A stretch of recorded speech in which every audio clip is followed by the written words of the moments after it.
Hi, I'm Dave Skocik with PR Delaware. We're in Dover today to talk to the Mayor of Dover, Robin Christensen, and find out things that are going on to work with the City of Dover to help the folks of Dover. We'll be interviewing the Mayor shortly.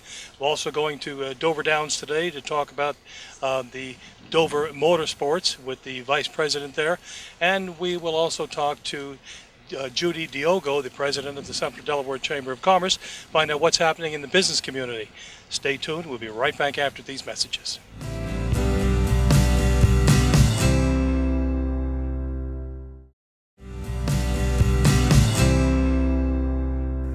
Hi, I'm Dave Skocik. Welcome back. I'm here in the so-called seat of power in the city of Dover, here with Mayor Robin Christensen. Mayor, I'm so glad to be able to be with you today. Good to see you. Thank you for the invitation. I know that you're relatively new in the job as mayor, but you have a long background in city government. Please tell us about it. Well, Dave, as you know, I was on city council for 18 years. I was council president and vice mayor for 11 years, chairman of several committees on council, and in 2001 I was retired by popular demand, and after a 13-year hiatus, who never lost interest in the city, because the city is my second love next to my wife, came back. And here I am right today. Well, you're certainly no stranger to the people of Dover. You've got a very good record. I know you've been involved with the fire department for many years. I have over 40 years of service in the fire department. I'm retired now. I was a Little League coach. I worked at Safeway at Carroll's Corner for 20 years. Then I worked for 27 years for Simplex Grinnell, which is a fire sprinkler company, and was kind of wooed into politics by a lot of old Doverites remember Becky Twillie Gates. Mm-hmm. She signed me up to become a member of the Young Democrats, and my political interest really started there as an adult. But in the fourth grade, I ran for president of my class. I won. Joanne Ford, who I ran against, started to cry, and I stepped down as president and let her become the president. The next year we went head-to-head again in the fifth grade, and by that time I had learned a little bit more about politics, and I won this time. She cried, and I continued on as the fifth grade president. Did you get her vote for mayor? She lived in a town called Norwood, Pennsylvania, which is right outside the city of Philadelphia. I grew up in a town called Prospect Park till I was 11. I spent my summers here as an indentured servant on my grandmother and grandfather's farm, and we moved here when I was 11, and I've been here ever since. So I've got over 50 years of living in the area. Well, you've certainly got a good sense of humor, which is important today to be involved with people, particularly involved in politics. But on a more serious note, during the election, I know job creation was a key issue, and also livable Delaware. What are your plans in those directions? In livable Dover, which is a plan to make everyone's home safe and affordable, we tie that to the creation of jobs. We have a lot of our citizens who are underemployed. We have a lot of them who are unemployed at this point in time. And we seem to be on the very tail end of recovery for the recession. So I have worked in earnest on seeking out not only to find new jobs, but to maintain the jobs that the city of Dover that our folks have at this point in time. I was very pleased to learn, and I'm not taking a victory lap yet, that one of the old companies in Dover, Energizer Playtex Corporation, is bringing 450 jobs to the city of Dover. My heart went in my throat the day that they called to talk to me about this, because they said they were from Energizer, and I could just picture early on in my administration losing 400 jobs, but I was pleased to find out that they're coming back to their original home. They bought a company in Montreal, Johnson & Johnson's Feminine Products Division, and we are now working closely with the folks at Playtex to get those jobs here. They have a window of 2015 to 2017, but we want to help them get their plant and everything up and running before 2016 so they can bring those jobs here. Okay. We've also been meeting with other employers who seem to want to come to Dover. They've heard my spiel about Dover's open for business and we're here to do business. So we've hit the ground running. Like I said, I don't want to take a victory lap yet for the jobs with Energizer till I actually see the first person punching his time card over there after I cut the ribbon on their new building. But we're really excited, and I think there are other projects that have the possibility of coming to Dover that we will be really excited. We'll create jobs for Dover and Central Delaware, and we'll show people upstate that we're on the move and we're a diamond in the rough yet to be discovered. What about the data center? People are talking about that. We were very fortunate, or unfortunate, on the part of the folks from New York, that the data center that was supposed to go to the STAR facility, we have had the opportunity to speak with those folks. It's ongoing dialogue. I'm not sure as to whether it's going to be a project that's going to be compatible to Dover and to those folks, but we still have the interest in bringing jobs here, because as you know, for every mid-range to upper-range job that you bring or you create, 3 others are spun off from that. So we're looking for jobs any place and anywhere that we can get them, as long as it's compatible with the city of Dover and with the needs of our citizens. That's another thing that ties in. We want people to be able to work and to enjoy the quality of life, but then the taxpayers are also concerned on the other end as to what issues are working in order to create revenue and not put a lot of burden on the taxpayers. Right, and we had a $2.1 million revenue shortfall, and it was taken care of in this budget year, fiscal budget year 2015, excuse me, by transfer of funds. I've established a committee outside of council of business people in the community to look at creating other innovative revenue streams that can augment city revenues. I've met with the realtors over the past month to see if we can get these folks to give us ideas on how we can move commercial and residential properties that aren't moving. And by helping them sell these properties, we're going to generate some transfer taxes, which we've really gone flat on here in the city of Dover. So anywhere and any place that I can find revenues to augment our property taxes and the revenues from our enterprise funds, I'm trying to seek those out. A lot of great information. Is there anything you'd like to wrap with in the final 30 seconds? Well, I just am really excited to be here. We've hit the ground running. I've had a lot of folks who have stepped to the plate to give me a hand in doing something that I think is a monumental job. If I'm only here till the spring, I hope my legacy will be that we found some jobs, we put people to work, we made the city a lot safer and a lot more livable, and a livable and affordable Dover. Great to be here with Mayor Robin Christensen. Thank I'm you, Dave sir. Skocik. We'll be right back after these messages.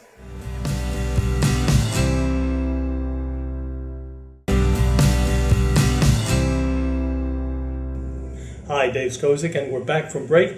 I'm here now with somebody that is the Executive Vice President and COO of Dover Motorsports here at Dover Downs, a place that many, many people from across the country are familiar with. Mike Titoyan. Mike, welcome. Great. Glad to be here with you, Dave. Oh, I am so glad to have you here. There's so many things that go on here in Central Delaware, particularly Dover Downs with not only with the harness racing, but with the NASCAR racing and many, many other things. But I'd like to focus on motorsports. How's motorsports doing? Well, we have been here since 1969.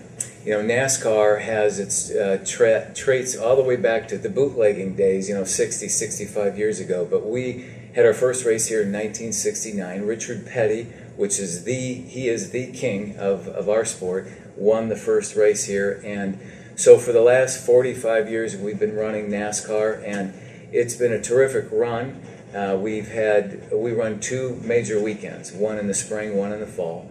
And the industry now is a little bit softer than it used to be, but it's still a very healthy industry. And next event's coming up in September.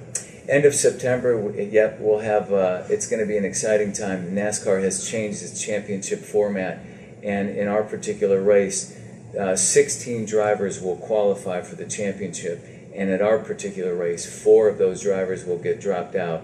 So our fans are going to see some really exciting racing on that day, because 4 guys are going to be left out of the chase. And I understand that you're kind of rebounding.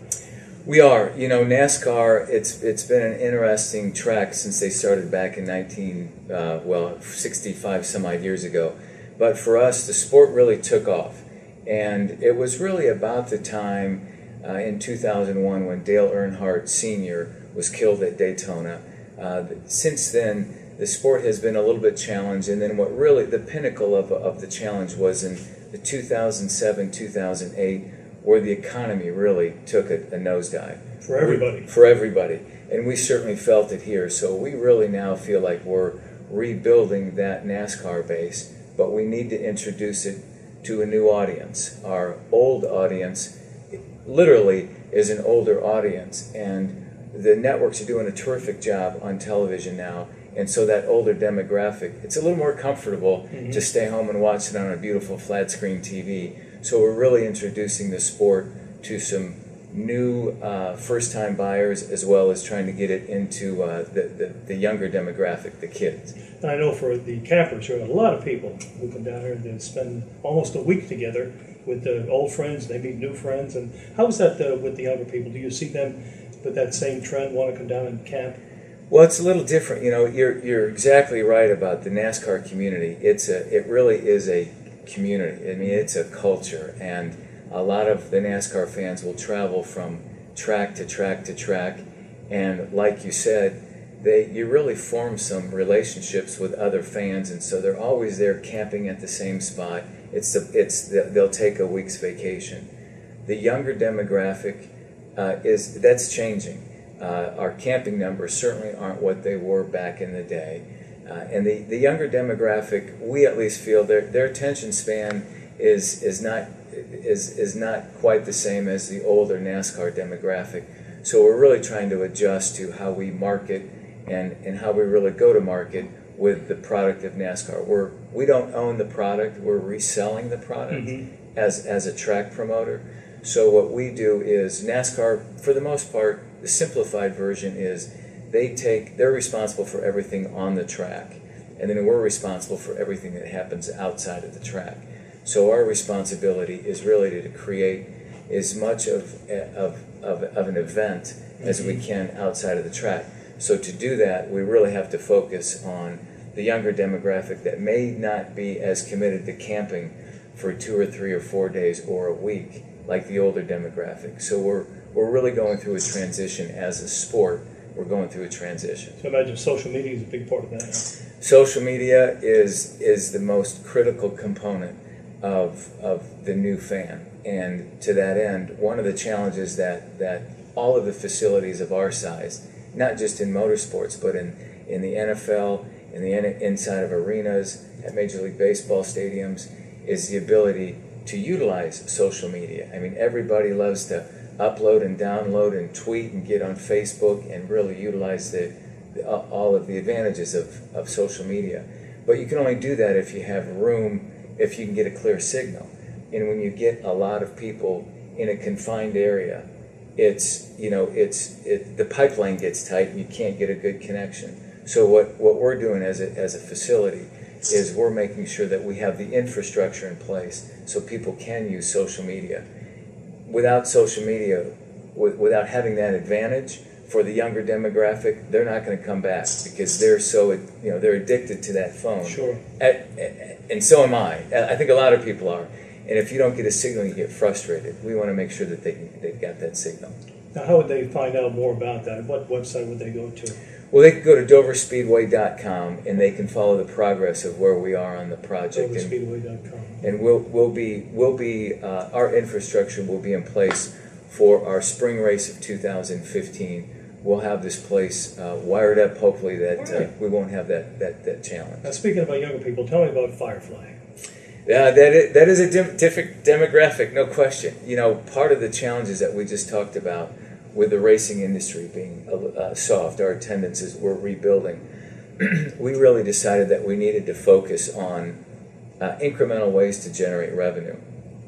Before, when we had 130,000 people coming a couple of times a year, or really 250,000 people or more over the weekend, that was a pretty healthy environment for us. But as those numbers have softened a little bit, as a company, we really made a decision to be more aggressive about how do we use our facility? How do we better utilize it more than just 2 times And a you year? came out number 1 in the country for these concerts, did you not? Yeah, so by happenstance, knock on wood, we had a company by the name of Red Frog Events come to, and they searched up and down the East Coast. They looked at 60 different places, physically visited 9 venues, and they saw the Woodlands, which we use for RV parking. They saw it as a great place to hold a music festival. Well, I think that's a good way to end. We've got about 30 seconds. Anything you would like to add, Mike? Well, I just appreciate being on the show today. I'm looking forward to seeing more shows, but we just encourage everyone to keep looking at DoverSpeedway.com and make sure that they see all the different events that we have coming up, including Punkin' Chunkin'. Oh, yeah. We've got Punkin' Chunkin', which is another edition, so we appreciate being on today. Mike, thank you very much. Thanks, I appreciate Dave. it. Thank you. Mike Tatoyan, ladies and gentlemen, Dover Motorsports.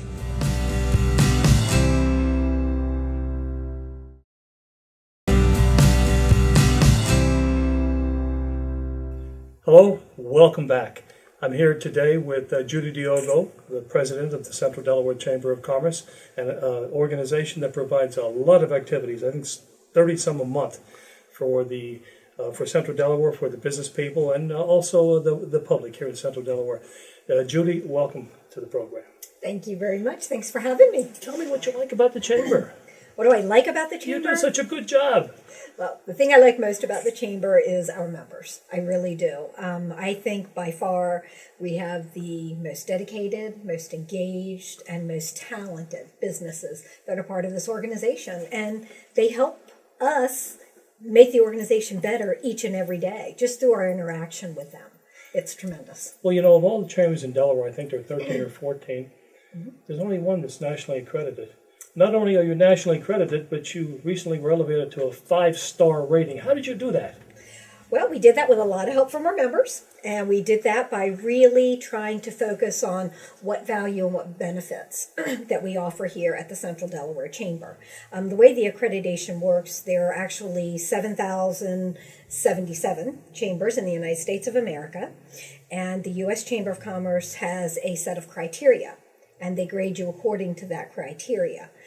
So out of the 7,077 chambers, there are, I think, 79 of them that receive a 5-star accreditation, and we were fortunate enough to receive our 5-star. So we're very proud of that, and again, I think it's a real direct reflection on our members, on the community, on our partnerships.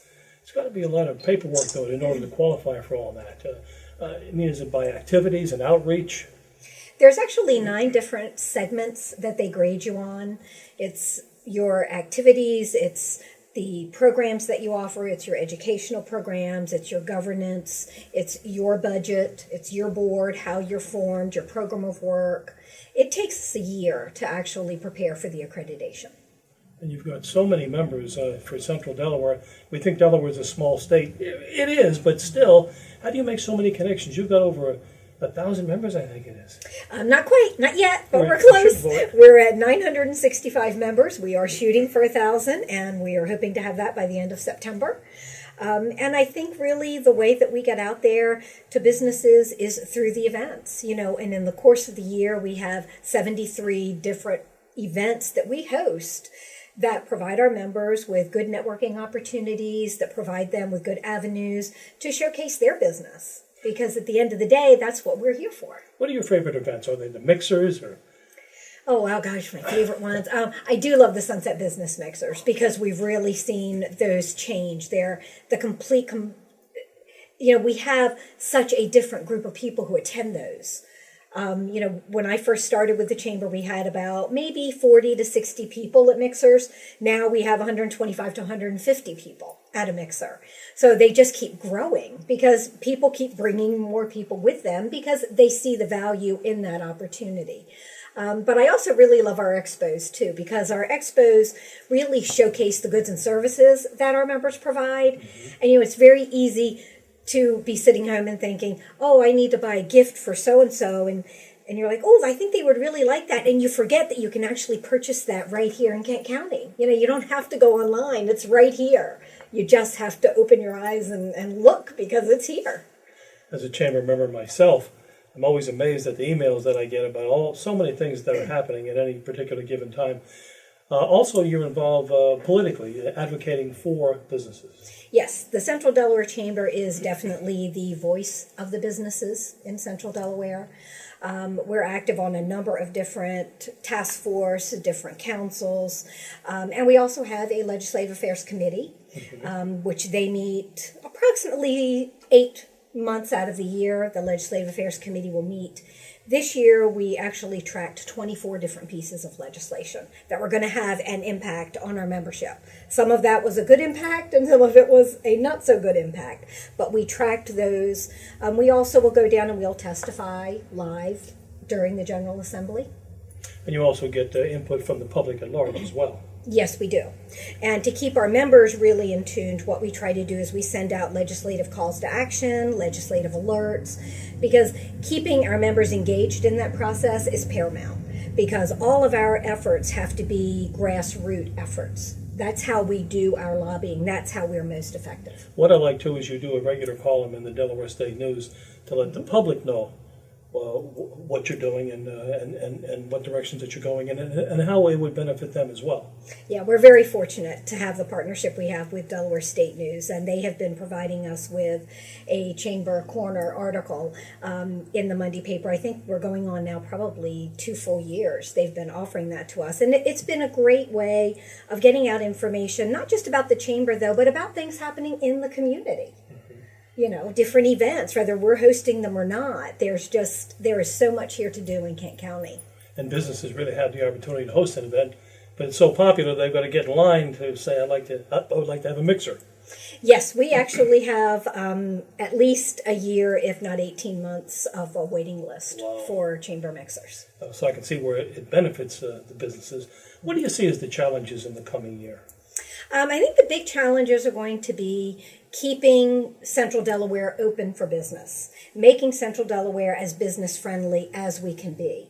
I think what we're going to start seeing happen in the next 2 years as the economy starts to come back, I think we need to be positioned to be ready to allow those businesses to come, to be able to bring them into the community, be able to provide them with as little red tape as possible, and be able to get their businesses open more quickly. Because I think the business environment is just going to become more and more competitive. Well, now I know that this program will go beyond Kent County, beyond Kent County. Mm-hmm. How would a business that's thinking about relocating find out more about the Central Delaware Chamber? Well, they can certainly go to our website, which is www.cdcc.net.